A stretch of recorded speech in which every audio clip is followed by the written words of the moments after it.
Price எல்லாம் அல்லேலூயா. கர்த்தருக்கு ஸ்தோத்திரம் உண்டாவதாக. யோவான் புஸ்தகம் 20வது அதிகாரத்தை நாம் ஏகமாய் வாசித்தோம். கர்த்தர் தம்முடைய சித்தத்தின்படி அவருடைய வெளிச்சத்தை நமக்கு காண்பிப்பாராக. அல்லேலூயா. 3வது வசனத்தை வாசிக்கலாம். இந்த அதிகாரத்திற்கு நாம ஒரு தலைப்பு வைக்கலாம் அப்படின்னா அறியாமை. இந்த மொத்த அதிகாரத்தினுடைய ஒரே ஒரு திறவுகோள் வசனம் என்ன அப்படின்னா அதுல 9வது வசனம் வாசிங்க. அவர் மரித்தோரிலிருந்து எழுந்திருக்க வேண்டும் என்கிற வேத வாக்கியத்தை அவர்கள் இன்னும் அறியாதிருந்தார்கள். இதுதான் இந்த வசனம் தான் அந்த முழு அதிகாரத்தினுடைய சென்டர் பாயிண்ட், திறவுகோள். அதை கண்டுபிடிக்கணும். நீங்க எந்த அதிகாரம் வாசிச்சாலும் அந்த அதிகாரத்தினுடைய நோக்கம் என்ன, மைய கருத்து என்ன அப்படிங்கறது நீங்க கண்டுபிடிக்கணும். ஏன்னா மரியாளுக்கும் தெரியல, யோவானுக்கும் தெரியல, பேதுருக்கும் தெரியல, தோமாவுக்கும் தெரியல. மொத்த கூட்டமும் இந்த அதிகாரத்தில் இருக்கிறவங்க அறியாமையில இருக்கிறாங்க. இது அவர் உயிர் தெழுந்ததின் அறியாமையில் இருக்கிறாங்க. சோ இதான் விஷயம். சரி, நம்ம மற்ற காரியத்துக்கு போகலாம். 3வது வசனத்தை நாம் வாசிக்கலாம். அப்பொழுது பேதுருவும் மற்ற சீஷனும் கல்லையினிடத்திற்கு போகும்படி புறப்பட்டு இருவரும் ஒருமித்து ஓடினார்கள். இருவரும் ஒருமித்து ஓடினார்கள். இந்த 2 பேரும் ஓடின சம்பவம் நிறைய பிரசங்கம் நாம கேட்டிருக்கிறோம். நானே நிறைய கேட்டிருக்கிறேன். அதனால அதெல்லாம் குறித்து நான் மறுபடியும் சொல்ல விரும்பல. ஆண்டவர் எனக்கு வெளிப்படுத்தினது என்ன அப்படின்னா, ஒருமித்து ஓடினார்கள். ஸ்டார்டிங் ஓகே, 2 பேரும் ஈக்குவலா ஓடினாங்க. ஆனா ரிசல்ட் என்ன அப்படின்னா, ஒருத்தன் கல்லறை வாசலே நின்றுட்டான், இன்னொரு ஆள் பேதுரு துணிஞ்சு கல்லறைக்குள்ள போய் என்ன நடந்தது அப்படிங்கிற டீடைல்டு இன்வெஸ்டிகேஷன் பண்றான். அல்லேலூயா. நடந்த காரியத்தினுடைய உண்மையான சம்பவத்தை அவன் ஆராய்ந்து பார்க்க துணிந்து உள்ளே போகிறான். அப்ப இது நமக்கு எதை உணர்த்துது அப்படின்னா, ஆரம்பம் எப்படியோ முடிவும் அப்படியே இருக்கும். நேற்று நம்ம தியானிச்ச மாதிரி ஒருமித்து ஒருமனப்பட்டு. இப்போ 2 பேர் டிராவல் பண்றாங்க அப்படின்னா, ரெட்டமாட்ட வண்டினா 2 பேருக்குள்ள அந்த ஒருமனப்பாடு இருக்கணும். எந்த நோக்கத்துக்காக போறாங்களோ அதை கடைசி வரைக்கும் செய்து முடிகிற வரைக்கும் அவங்களுடைய சிந்தை கவனம் முழுவதுமாக ஒன்றாக இருக்கணும். வாசிங்க பிலிப்பியர் புஸ்தகம் 2ஆம் அதிகாரம் 2வது வசனம். பிலிப்பியர் 2:2. நீங்கள் ஏக சிந்தையும் ஏக அன்புள்ளவர்களுமாயிருந்து இசைந்து ஆத்துமாக்களாய் ஒன்றையே சிந்தித்து என் சந்தோஷத்தை நிறைவாக்குங்கள். பாருங்க, இசைந்த ஆத்துமாக்களாய். அப்ப ஆண்டவர் தெளிவா அந்த இடத்துல சொல்றாரு, ஒன்றையே நீங்கள் சிந்தித்து. இசைந்த, நீங்க எத்தனை பேராவனா இருக்கலாம், ஆனா நீங்க என்ன பண்ணும், நல்லா கோதுமை போட்டு பிசைஞ்சாட்டா என்ன ஆயிரும், தூசி எல்லாம் ஒன்னாயிரும். அதுக்கப்புறம் பிரிக்க முடியுமா? பிரிக்க முடியாது. அல்லேலூயா. இசைந்த ஆத்துமாக்களாய். ஆத்துமாக்கள் ஃபுல்லா இசைந்திரணும், ஒன்றோடு ஒன்றாய் பிணைந்தது. ஒரு சபை என்றால் ஒரே குடும்பம், ஒரே சிந்தை, ஒரே எண்ணம், அதே ஓட்டத்துல லட்சியம், அதே நோக்கத்துல நாம் என்ன பண்ணணும், ஓடணும். இசைந்த ஆத்துமாக்களா இருக்கணும் அப்படின்னு சொல்றார். வாசிங்க அப்போஸ்தலர் நடபடிகள் 1:14. 1:14. அப்போஸ்தலர் 1:14. அங்கே இவர்கள் எல்லாரும் ஸ்ரீகளோடும் இயேசுவின் தாயாகிய மரியாளோடும் அவருடைய சகோதரரோடும் கூட ஒருமனப்பட்டு ஜெபத்திலும் வேண்டுதலிலும் தரித்திருந்தார்கள். இந்த சம்பவத்தினுடைய ரிசல்ட்டை நீங்க அடுத்த வசனத்திலே பார்க்கலாம்.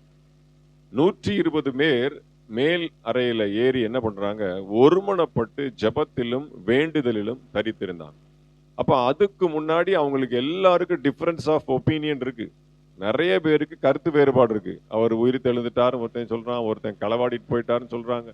பல எண்ணங்கள், பல சிந்தைகள், கருத்து வேறுபாடுகள் எல்லாம் இருந்தது. ஆனா அந்த மேல் வீட்டு அறையில ஏறின உடனே, அந்த ஒரு ரூம்குள்ள வந்த உடனே, அவங்க உடம்பு மாத்திரம் அந்த ஒரு ரூம்குள்ள வரல, அவர்களுடைய சிந்தை, கவனம், உள்ளிந்திரியம், புத்தி, ஆவி சகலத்தையும் ஆண்டவர் என்ன பண்றார், ஒருமன ஆவிக்குள்ளே கொண்டு வர. அவர்கள் ஒருமனப்பட்டு ஜெபத்திலும் வேண்டுதலிலும் தரித்திருந்தார்கள். அதனுடைய ரிசல்ட் எப்படி பார்க்கிறோம் அப்படின்னா, உடனே சடனா பேதுரு எந்திரிச்சு பிரசங்கம் பண்றான். இதுக்கு முன்னாடி அவங்க யாரும் அவங்களுக்குள்ள யாரும் பிரசங்கம் பண்ணிக்கல. அவர் சொல்லுவாரு, இவங்க கேட்பாங்க, அவ்வளவுதான்.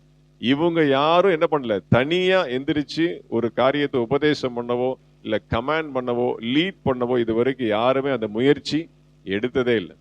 இப்ப யார் ஃபர்ஸ்ட் எடுக்கிறார் அப்படின்னா, பேதுரு எடுக்கிறார். அதுல தகுதியே இல்லாத ஆள் ஒரு ஆள், அவர் தான். அல்லேலூயா.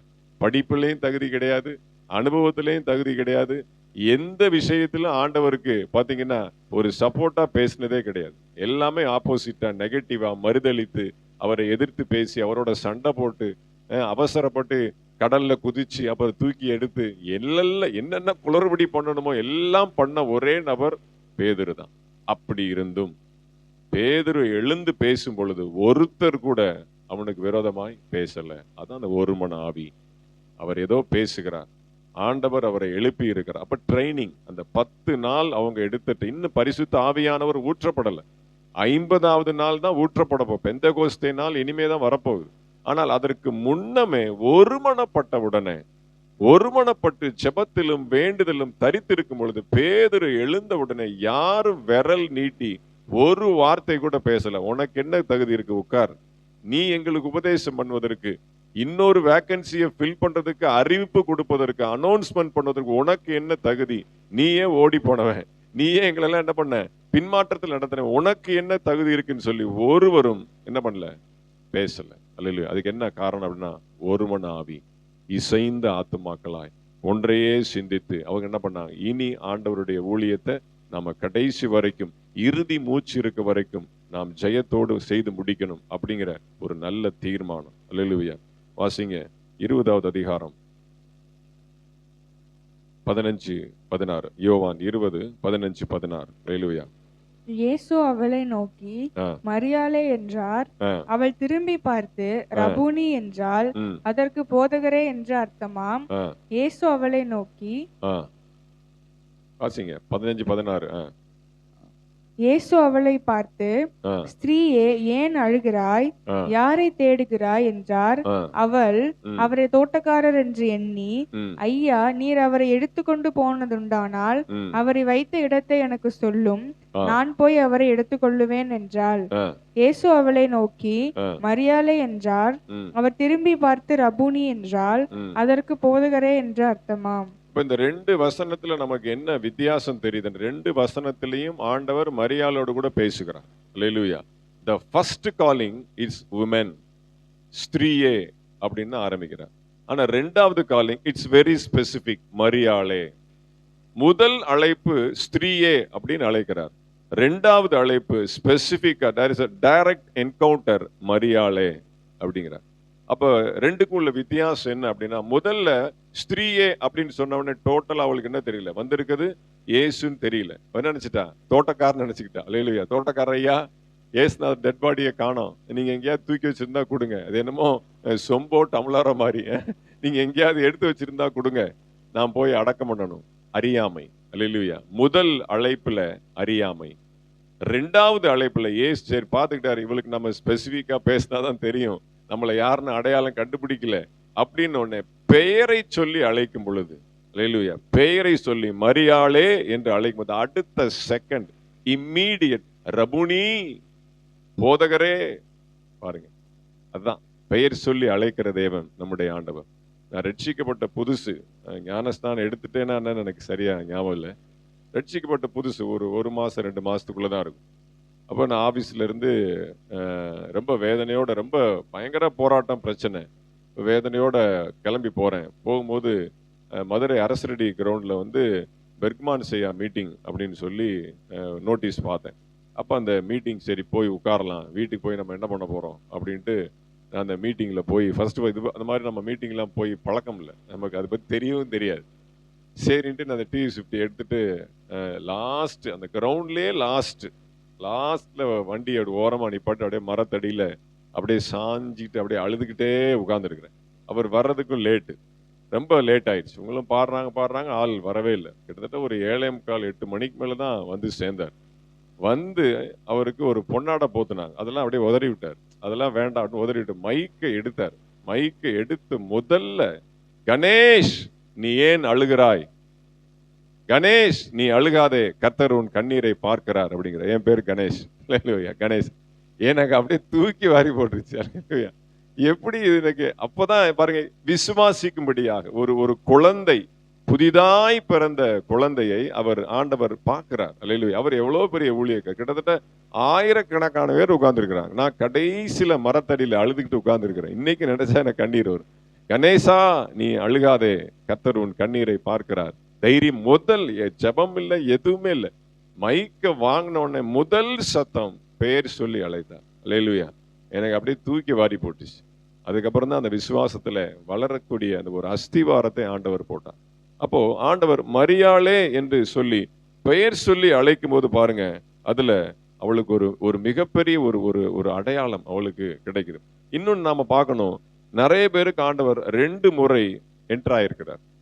அப்போ ஒரு டாக்டர்கிட்ட போறோம், அவர் சொல்றாரு, அவருக்கு மேல நம்பிக்கை இல்லை, என்ன பண்றாங்க, செகண்ட் ஒப்பீனியன், இன்னொரு டாக்டர்கிட்ட போய் கேட்கலாம். அப்ப செகண்ட் ஒப்பீனியன் கன்ஃபார்ம் ஆயிடுச்சுன்னா அதுக்கப்புறம் நம்ம லேட் பண்ணோமா? இல்ல, செய்ய வேண்டியதை டக்கு டக்கு டக்குன்னு நம்ம செய்ய ஆரம்பிச்சிருவோம் இல்லையா? ஜோசியக்காரனை கூட நம்ப மாட்டாங்க. எங்க அம்மா, அந்த ஜோசியக்காரன் என்ன சொல்றான், அவன்கிட்ட ஒரு ஒப்பீனியன் வாங்குவோம் அப்படிம்பாங்க. அல்லேலூயா. மயிலம்பாடிக்கு போவாங்க, அப்புறம் அங்க இருந்து சங்கரங்கோயில் போவாங்க. அல்லேலூயா. இது இந்த பக்கம் இருக்குது, அந்த பக்கம் இருக்கு, இப்படியே அலைஞ்ச காலங்கள்லாம் உண்டு. அப்போ செகண்ட் காலிங் நமக்கு கன்ஃபார்ம் ஆயிடுச்சு அப்படின்னா நம்ம என்ன பண்ணக்கூடாது, தேவ சித்தத்தை தடை பண்ணக்கூடாது. வாசிங்க 1 ராஜாக்கள் புஸ்தகம் 11வது அதிகாரம் 9வது வசனம். 1 ராஜாக்கள் 11:9.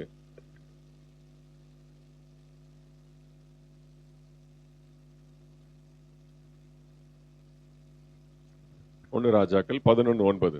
ஆகையால் ஆ, இஸ்ரவேலின் தேவனாகிய கர்த்தர் ஆ. சாலமோனுக்கு 2 விசை தரிசனமாகி 2 விசை தரிசனமாகி அந்நிய தேவர்களை பின்பற்ற வேண்டாம் என்று ஆ, கட்டளையிட்டு இருந்தும் கட்டளையிட்டு இருந்தும் அவன் கர்த்தரை விட்டு தன் இருதயத்தை திருப்பி 2 விசை 2 முறை சாலமோனுக்கு ஆண்டவர் எச்சரிக்கை கொடுத்தும் தெளிவாய் பேசியும் அவன் என்ன பண்ணல, அதற்கு கீழ்ப்படியல.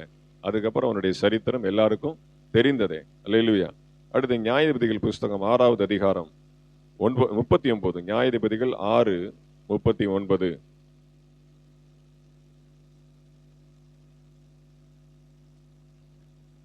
அப்பொழுது கிதியோன் ஆ, தேவனை நோக்கி, ம், நான் இன்னும் ஒரு விசை மாத்திரம் பேசுகிறேன், ஆ, உமது கோபம் என்மேல் மூளாதிருப்பதாக. ஆ, தோளினாலே நான் இன்னும் ஒரே விசை சோதனை பண்ணட்டும், ஆ, தோல் மாத்திரம் காய்ந்திருக்கவும் ஆ. பூமி எங்கும் பனி பெய்திருக்கவும் கட்டளையிடும் என்றான். அப்ப இவன் ஆண்டவரை 2வது முறையாக சோதிக்கிறான். கிதியோன் முதல் முறை என்ன சொல்றான், அந்த தோல் மாத்திரம் என்ன பண்ணணும், பனியா இருக்கணும், மற்ற எல்லா இடமும் காய்ந்து இருக்கணும் அப்படிங்கிறான். இங்க 2வது என்ன பண்றான், தோல் மாத்திரம் காய்ந்து இருக்கணும், மற்ற இடமெல்லாம் பனியில நிறைய. இந்த மாதிரி ஆப்போசிட்டா ஆண்டவர் என்ன பண்றான், அவன் சோதனை 2லையுமே அவனுக்கு ஆண்டவர் கிளியர் சிக்னல் கொடுத்தவனே அவன் காரியத்தில் இறங்கிடுறான். அப்ப அதுக்கப்புறம் திருப்பி நீங்க ஆண்டவர் போய் இன்னும் சொல்லுங்க அப்படின்னா உங்களுடைய பயணம் தான் டிலே ஆகும். அவர் சொல்லிடுவாரு, என்ன அவர் உங்களை வச்சு வேலை வாங்கணும் அப்படின்னு முடிவு பண்ணிட்டாருன்னா மாத்திக்கவே மாட்டார். உங்களை வழிக்கு கொண்டு வர வரைக்கும் நீங்க தான் லேட் பண்ணணும். அப்புறம் வேலை தாமதிக்கும், உங்களுக்கு தான் அதனுடைய கஷ்ட நஷ்டங்களை அனுபவிக்க வேண்டி வரும். 1 அல்லது 2 அழைப்புல நாம் தெளிவாய் ஆண்டவருடைய சித்தத்தை புரிந்து கொண்டோம் அப்படின்னா we should proceed further. Stop பண்ணக்கூடாது. அல்லேலூயா. யோவான் புஸ்தகம் 10வது அதிகாரம் 4வது வசனம். ஏற்கனவே நாம வாசிச்சதான், ஆடுகள் அவனுடைய சத்தத்தை கேட்டபடினாலே அவனுக்கு பின் செல்கிறது. அல்லேலூயா. அப்ப முன்னாடி நேத்து நான் சொன்னபடி உங்களுக்கு சில ஆரம்ப கட்டத்துல ஆடுகள் என்ன பண்ணுவான், அவன் முன்னாடி அனுப்பிச்சிட்டு இவன் பின்னாடி போவான். அது பழகணும், அவனுடைய சத்தத்திற்கு பழகணும். அப்ப 2வது முறை ஒரு நல்ல மேய்ப்பன் பழகின ஆடுகளை எப்படி நடத்தும் அப்படின்னா, அவன் முன்னே போவான், ஆடுகள் பின்னே வரும். அவனுடைய சத்தத்தை ஆடுகள் அறிந்திருக்கிறபடினாலே அவன் தைரியமா முன்னாடி போவான். அப்ப ஆண்டவருக்கு அப்படிப்பட்ட தைரியத்தை நம்ம கொடுக்கணும். அவருக்கு நம்ம ஒரு நம்பிக்கை உத்தரவாதத்தை கொடுக்கணும். ஆண்டவரே, உங்களுடைய சத்தத்துக்கு பின்னாடி தான் நான் வந்துகிட்டு இருக்கிறேன், நான் சாலமோனை போல பின்னாடி போகல, உங்களுடைய சத்தத்தை கேட்டு உங்களுடைய அடிச்சுவடைகளை பின்பற்றி நான் சரியாய் கவனமாய் வந்து கொண்டிருக்கிறேன் அப்படிங்கிற உத்தரவாதத்தை ஆண்டவருக்கு நாம கொடுக்கணும். அல்லேலூயா. கர்த்தருக்கு ஸ்தோத்திரம் உண்டாவதாக. வாசிங்க அப்போஸ்தலர் 11 9 10 12. 9 10 12. அப்போஸ்தலர் 11. 2ஆம் தரமும் ஆ, வானத்திலிருந்து சத்தம் உண்டாகி, ஆ, தேவன் சுத்தமாக்கினவைகளை நீ தீட்டாக எண்ணாதே என்று ஆ, மறுமொழி சொல்லிற்று. ஆ, இப்படி 3ஆம் தரம் சம்பவித்த பின்பு ஆ. எல்லாம் வானத்திலிருந்து திரும்ப எடுத்துக்கொள்ளப்பட்டது. பேதுருக்கு மட்டும் ஸ்பெஷல். 2 தடவை சொன்னாலும் அவர் ஒத்துக்க மாட்டார். ஏன்னா அவர் 3 முறை மறுதளித்தவர். 3 முறை மறுதளித்ததுனால 3ஆம் தரமும் அதே சத்தம் வானத்திலிருந்து உண்டாயிற்று. 12ஆம் வசனம் சொல்லுது, நான் ஒன்றுக்கும் சந்தேகப்படாமல் அவர்களோட கூட போகும்படி ஆவியானவர் எனக்கு கட்டளையிட்டார். 3வது முறையும் சொல்லனா புடனில தான் அடிப்பார். அல்லேலூயா. அப்ப 3 முறை சொன்ன உடனே எனக்கு ஒரு சந்தேகம் இல்லை. அப்ப ஆண்டவர் நம்மை நடத்தும் பொழுது, அடையாளங்களை நிறைவேற்றும் பொழுது, நம்முடைய சித்தத்தை ஆடிட்டர் ஆக போற தரிசனம் கொடுத்துட்டார் அப்படின்னா there should be no turning back. Hallelujah. Foreign போகணும் அப்படின்னு ஆண்டவர் தெளிவா அடையாளங்களை நிறைவேற்றி 1, 2, 3 அடையாளங்கள் நிறைவினா there should be no turning back. இப்ப அதற்குரிய எல்லா காரியத்தையும் தீவிரப்படணும், மும்மரமா இருக்கணும், சகலத்தையும் அவருடைய பாதத்தில் அர்ப்பணித்து எத்தனை தடைகள் வந்தாலும், சரீரத்திலே, ஆவியிலே, ஆத்துமாவிலே எத்தனை கலக்கம் வந்தாலும் அந்த அடையாளம், அந்த சைன் அதான் நம்ம கண்களுக்கு முன்பாக இருக்கணும். அந்த தரிசனம் 2 முறை 3 முறை சொன்ன பிறகு ஒன்றுக்கும் சந்தேகப்படாமல் அவர்களுடனே போகும்படி ஆவியானவர் எனக்கு கட்டளையிட்டார். கட்டளைன கமாண்ட். இனிமே உட்கார்ந்து சோறு வருட்டு உட்கார்ந்து அடி பின்னி போடுவேன். அல்லேலூயா. கிளம்பு முதல்ல அப்படின்னு சொல்லி ஆண்டவர் உந்தி தள்ளுகிறார். அப்ப நீங்க செயல்படல அப்படின்னா அவர் தள்ளினார்னா அப்ப அவருடைய கரம் உங்க முதுகுல வந்துச்சுன்னு வச்சுக்கோங்க, ரொம்ப வலிக்கும். அல்லேலூயா. நம்மளா இறங்கி நடந்து போயிட்டோம்னா பிரச்சனை இல்லை. அப்ப 3 தரம் பேதுருக்கு ஸ்பெஷலாக சொல்லுகிறார். கர்த்தருக்கு ஸ்தோத்திரம் உண்டாவதாக. இதை நான் உங்களுக்கு சொல்ல விரும்பினேன். அடுத்து 20வது அதிகாரத்துல 19வது வசனத்தையும் 26வது வசனத்தையும் வாசிங்க. 20ல 19, 16, 19வது வசனம் 26வது வசனம். வாரத்தின் முதல் நாள் ஆகிய அன்றைய தினம் சாயங்கால வேளையிலே சீஷர்கள் கூடியிருந்த இடத்தில் யூதருக்கு பயந்ததினால் கதவுகள் பூட்டி இருக்கையில் இயேசு வந்து நடுவே நின்று உங்களுக்கு சமாதானம் என்றார். உங்களுக்கு சமாதானம் என்றார். மறுபடியும் 8 நாளைக்கு பின்பு அவருடைய சீஷர்கள் வீட்டுக்குள்ளே இருந்தார்கள். தோமாவும் அவர்களோட கூட இருந்தான். கதவுகள் பூட்டப்பட்டிருந்தது. அப்பொழுது இயேசு வந்து நடுவே நின்று உங்களுக்கு சமாதானம் என்றார். அப்ப வாரத்தின் முதல் நாள் உயிர்த்தெழுந்த இயேசு கிறிஸ்து பூட்டப்பட்டிருந்த அறையிலே சீஷர்கள் மத்தியிலே காட்சி கொடுக்கிறார். உள்ளே அவர்கள் நடுவில் நின்று உங்களுக்கு சமாதானம் என்றார். பூட்டி இருக்கு, கதவெல்லாம் பூட்டி இருக்கு, ஜன்னல்லாம் சாத்தி இருக்கு, வெளியில ஃபுல்லா கலவை பயந்து போய் உட்கார்ந்துருக்கிறாங்க. அப்போ திடீர்னு வந்தவொடனே ஒரு கலக்கம் ஏற்படும். உங்களுக்கு சமாதானம், நான் தான் அப்படின்னு ஒரு ஜஸ்ட் ஆசுவாசப்படுத்திட்டு அப்புறம் சம்பவங்கள்லாம் எடுத்து சொன்ன, நான் உங்களுடைய பிதாவினிடத்துல போகிறேன் அப்படின்னு எல்லாம் அவர்களுக்கு தெளிவா கையை காலெல்லாம் காமிச்சு எல்லாம் அவங்களுக்கு அந்த காரியத்தை விளக்கி கடைசியில் அவர் சொல்றாரு பாருங்க, 21ஆம் வசனம், உங்களுக்கு சமாதானம் உண்டாவதாக, பிதா என்னை அனுப்பினது போல நானும் உங்களை அனுப்புகிறேன் என்று சொல்லி பரிசுத்த ஆவியை ஊதுகிறார். அல்லேலூயா. அப்ப முதல் நாள் இந்த சம்பவம் நடக்குது. தெளிவா எல்லாம் எக்ஸ்பிளைன் பண்றா. நான் உயிர் தெழுந்துட்டேன், பிதாவினிடத்துல போயிருக்கிறேன், நீங்கள் இப்படி இருக்காதீங்க, கிளம்புங்க, நான் அனுப்பப்பட்டது போல உங்களையும் அனுப்புகிறேன், எனக்கு நடந்தது உங்களுக்கு நடக்கும், நான் எப்படி உயிர் தெழுந்தேன்னு நீங்க செத்தா கூட பொழைச்சிருவீங்க, தைரியமா பயப்படாதீங்க, வெளியில போங்க, நான் உங்களை அனுப்புகிறேன், செய்ய வேண்டியதை சீக்கிரமாய் செய்யுங்க, ஊழியத்தை ஸ்டார்ட் பண்ணுங்க, நான் உங்களை அனுப்புகிறேன் அப்படிங்கிறார். 8வது நாளும் அதே கண்டிஷன் தான். 7 days in between அப்பையும் வீட்டுக்குள்ளதான் இருக்கிறாங்க, கதவு பூட்டப்பட்டு இருக்கிறது, சீஷர்கள் ஒன்றா இருக்கிறாங்க, அப்பையும் உள்ளே வந்து உங்களுக்கு சமாதானம். எத்தனை முறை தான் சொல்றது? 8 நாள், 7 days கேப். எவ்வளவு தெளிவா சொல்லி இருக்கிறார். பயப்படாதீங்க, தைரியமா இருங்க, என் கையை பாருங்க, காலை பாருங்க, என் விழாவை பாருங்க, நான் உயிர் தெழுந்து விட்டேன், கிளம்பி போங்க, பரிசுத்தாவையும் ஊதிட்டார். அல்லேலூயா. அது ஒரு இனிஷியல் ஸ்டார்டிங். அல்லேலூயா. அப்படி இருந்தும் கிளம்பல. என்ன காரணம்? Any guess? இல்ல, பயம் ஒரு பக்கம் இருக்கும்.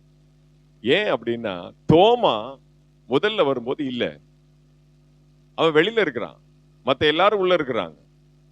வெளியில இருக்கிறதுனால அவன் என்ன பண்றான், 2வது அவன் உள்ளே வருகிறான், வந்து அவனுக்கும் மற்ற சீஷருக்கு சேர்த்து அதே மாதிரி என்ன பண்றார், காட்சி கொடுத்து எக்ஸ்பிளைன் பண்றார். இதுல என்ன பிரச்சனை அப்படின்னா, வெளியிலிருந்து உள்ள வந்த ஆள் எல்லாத்தையும் கலக்கிட்டு இருக்கிறான்.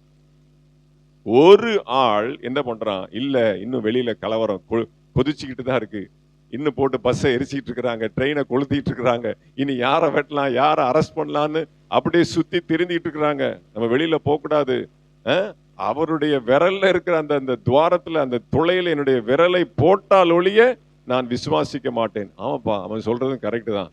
வராரு போறாரு, ஒன்னும் புரியல, இருக்கட்டும், இன்னொருட வரட்டும். அவன் சொன்ன மாதிரி தோமா மட்டும் அங்க அவிசுவாசி இல்ல. அல்லேலூயா. 7 நாள் ஆச்சு, இன்னும் அதே கதவு பூட்டி இருக்கு, வீட்டை விட்டு வெளியில போகல. அல்லேலூயா. நம்ம எல்லாம் நினைச்சிட்டு இருக்கோம், தோமா தான் வந்து சந்தேகப்படுறான். அவன் பேச்ச நம்பி நம்பி நம்பி 7 நாளும் பாருங்க, அந்த ஒருத்தனுக்காக எல்லாரும் என்ன பண்றாங்க? சப்போர்ட் பண்றான். ஒருவன் எல்லாரையும் கலக்கம் உண்டாக்குகிறான். அல்லேலூயா. வாசிங்க எபிரேயர் புஸ்தகம் 12வது அதிகாரம் 15வது வசனம். எபிரேயர் 12:15. ஒருவனும் தேவனுடைய கிருபையை இழந்து போகாதபடிக்கும் யாதொரு கசப்பான வேர் முளைத்தெழும்பி கலக்கம் உண்டாக்குகிறதுனால் அநேகர் தீட்டுப்படாதபடிக்கும். கசப்பான வேர், அல்லேலூயா, யாதொரு கசப்பான வேர் முளைத்தெழும்பி. அப்ப அந்த ஒரு கசப்பான வேர் யாரு? தோமா. அல்லேலூயா. வெளியில சுத்திட்டு இருக்கிறான். எல்லாரும் 11 பேர் உள்ள இருக்கிறாங்க. உனக்கு என்ன வேலை வெளியில? அப்ப வெளியில சுத்தி கொண்டிருக்கும் பொழுது, வெளியில அப்படின்னு சொல்றது அந்த உலகத்தினுடைய எக்ஸ்பீரியன்ஸ், அந்த மாம்சத்தின் எக்ஸ்பீரியன்ஸ், கண்களிலே பிரத்யட்சமாய் பார்க்கிற அந்த கலவரத்தினுடைய உக்கரம் அவன் என்ன பண்ணுது? அப்படியே அதுக்குள்ளேயே அவனை ஃபோர்ஸ் பண்ணி உள்ள கொண்டு போகுது. அதை கொண்டாந்து இங்க உள்ள கொட்டுறான். இவங்க விசுவாசத்துல வளர்ந்துகிட்டு இருக்கிறாங்க, இவன் வெளியில உள்ள அனுபவத்தை உள்ள வந்து கொட்டுறான். எல்லாரையும் குழப்பிட்டு இருக்கிறான். எல்லாருடைய சிந்தை என்ன பண்றான்? மறுபடியும் டென்ஷனுக்குள்ள கொண்டு போறான்.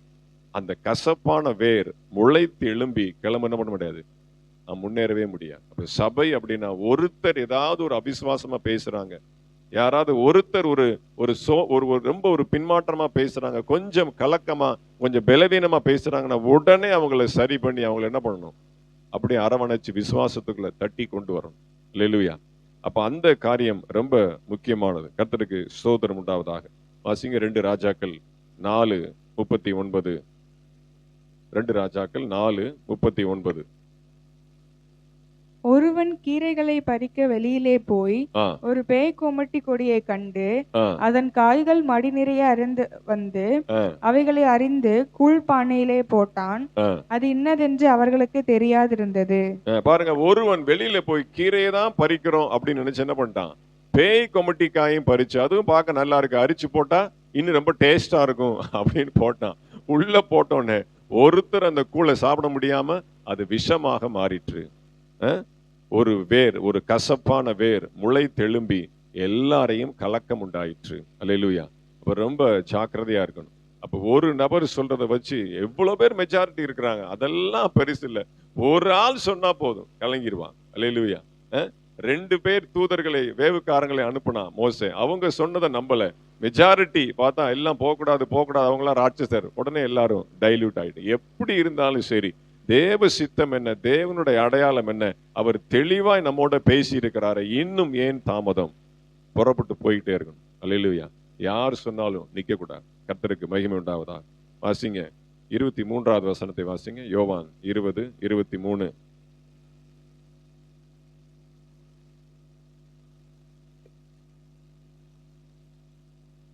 எவர்களுடைய பாவங்கள் மன்னிக்கிறீர்களோ அவைகள் அவர்களுக்கு